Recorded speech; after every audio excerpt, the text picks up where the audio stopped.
I've always thought it was strange how the people who give you everything can still leave you with nothing you can use. Ethan hadn't been home in 7 years, not because he forgot, but because remembering always hurt too much. When he finally drove back, the town looked smaller somehow. Same cracked pavements, same faded shop signs. It was like the place had been waiting for him to return, but without much faith that he ever would. He stopped in front of the house he grew up in. The porch light was still the same one as Dad had fixed years ago, flickering like it couldn't decide whether to stay on or not. He stood there for a long time, hand hovering just above the door, the kind of hesitation that comes from years of silence. Back then, when he left, there hadn't been any dramatic goodbye, just raised voices, a slammed door, and a father too proud to call after his son. His dad wasn't a bad man, just a man built from a world where love had to sound tough to be taken seriously, where "I'm proud of you" always came with a "but." Ethan had learned to love from a distance. The farther he stayed, the safer he felt.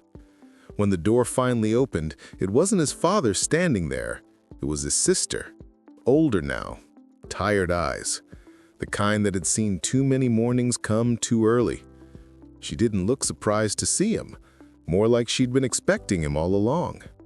Inside, everything smelled the same: wood polish, burnt coffee, and the faint trace of memories.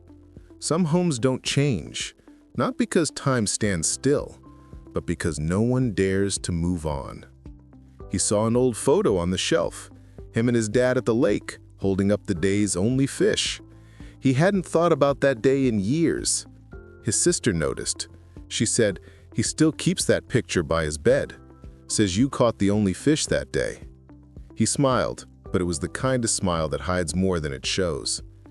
Then she handed him a folded piece of paper, said their dad had written it a few months ago, in case you ever came back. The handwriting was shaky, but familiar. It said, "I never learned how to say the right things, but I always hoped you'd hear the meaning anyway. If silence could speak, it would tell you I was proud, always was." Ethan just stood there, the paper trembling slightly in his hands. All the years, all the distance, and it came down to a few faded lines of ink. He walked to his father's door, paused, then turned back. He didn't need to go in, didn't need to see him. Sometimes closure isn't a conversation. It's the quiet understanding that some things are finally at peace. When he stepped outside again, the morning light had begun to break through the clouds. The air smelled clean, like rain after a long drought. He left the note on the porch railing, didn't say goodbye, didn't look back. Some things are said louder in silence anyway. And maybe that's the thing about family. Maybe love doesn't always mean closeness. Maybe it means letting go of what could have been and being grateful for what was, even if it was imperfect. Because at the end of it all, the bonds we choose don't always need to erase the ones we came from. Sometimes they just help us understand them better. Maybe love was always there. It just spoke in a language he wasn't ready to hear.